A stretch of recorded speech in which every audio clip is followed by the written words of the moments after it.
सारे संगीत प्रेमी और ज़ुबीन गर्ग के चाहने वाले अब तक उनके मृत्यु के गम से उबर नहीं पाए हैं। अब तक पूरा असम रो रहा है। लेकिन यहाँ पर बहुत बड़ा सवाल खड़ा हो गया है, क्या उनकी मृत्यु वास्तविक थी, प्राकृतिक थी या इसमें कहीं न कहीं कोई साज़िश थी? ज़ुबीन गर्ग की पत्नी गरिमा साइका गर्ग से जब पूछा गया, तब इन्होंने उनकी मृत्यु को रहस्यमयी बताया और उन्होंने कहा कि पूरी की पूरी सच्चाई सामने आनी चाहिए। जैसा कि सबों को पता है, वो एपिलेप्सी से ग्रसित थे और रोज़ाना दवा ले रहे थे। तो इसमें कई सारे सवाल उठ खड़े हुए हैं।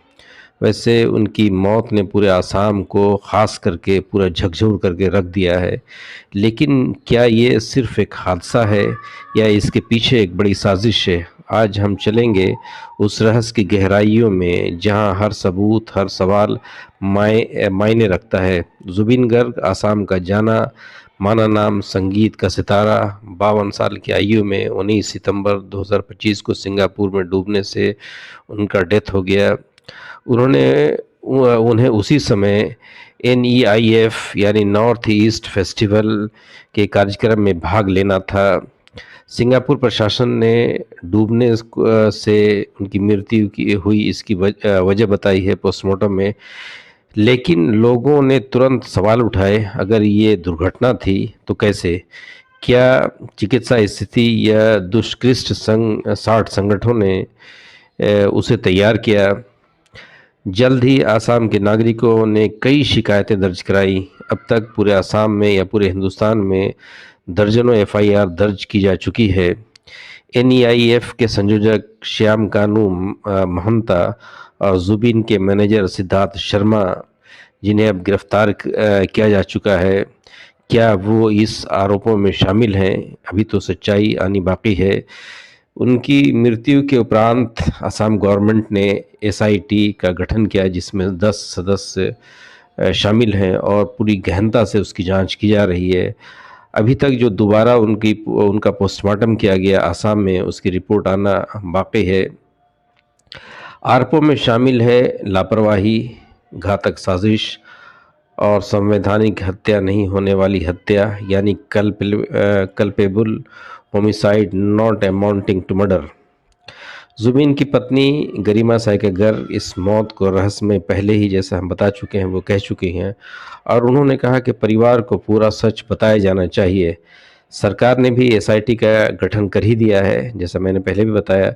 सिंगापुर और भारत सरकारों के बीच mutual legal assistance treaty MLAT को लागू करने की मांग उठी, ताकि सिंगापुर में से सभी दस्तावेज, पोस्टमार्टम रिपोर्ट आदि प्राप्त हो सके।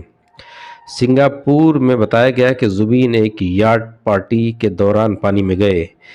उन्होंने लाइफ जैकेट पहनकर पानी में प्रवेश किया, जैसा कि हम सबों ने वायरल वीडियो में भी देखा, लेकिन 1 मिनट बाद वापस आए और जैकेट उतार दिया। कहा कि जैकेट बहुत बड़ा था, जिससे उन्हें तैरने में काफ़ी मुश्किल हो रही थी। इसके बाद उन्होंने बेहोशी आ गई। CPR दिया गया, अस्पताल ले जाया गया। इतना सब मिला, लेकिन कई संकेत बताते हैं कि अस्पष्ट जवाब अभी तक सामने नहीं आया है। SIT विशेष जांच दल, जैसा कि मैंने पहले बताया, इसमें 10 सदस्य ये शामिल हैं। CID और आसाम पुलिस की टीमें इसमें सहयोग कर रही हैं। अब इसकी मांग हो रही है कि ये सारा का सारा केस जो है CBI को सौंप दिया जाए। FIRs में विभिन्न स्थानों पर दर्ज की गई।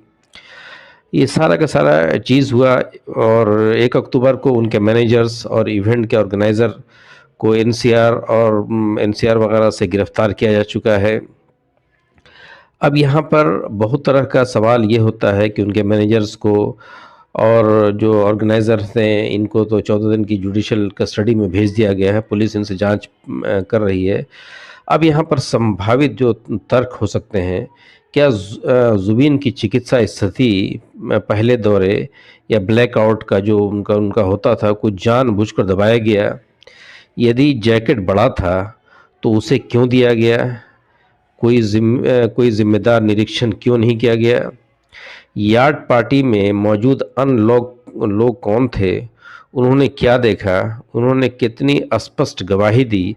मोबाइल फ़ोन, संदेश, संचार रिकॉर्ड, यदि किसी ने हटाना था या कोई डेटा मिटाया गया, क्या सीसीटीवी कैमरे में क्या इसकी रिकॉर्डिंग हुई? अगर मामला नहीं सुलझा तो फिर इसमें एक मिलीभगत की बू आ रही है। जनता में भारी रोष है, न्याय चाहिए की मांग जोर पकड़ा रही है, राजनीतिक दबाव बढ़ रहा है। विरोधी दलों ने आरोप लगाए कि आरोपियों को वीआईपी ट्रीटमेंट मिल रहा है। ये सब आरोप हैं जो हम आपके बीच रख रहे हैं। यदि एसआईटी निष्कर्ष नहीं दे पाती है तो इस मामला को सीबीआई को सौंपे जाने की चर्चा है। असम सरकार ने एमएलएटी के तहत सिंगापुर में हर दस्तावेज, पोस्टमार्टम रिपोर्ट आदि मुहैया कराने की मांग की गई है। ये कहानी अभी अधूरी है, हमें समझना पड़ेगा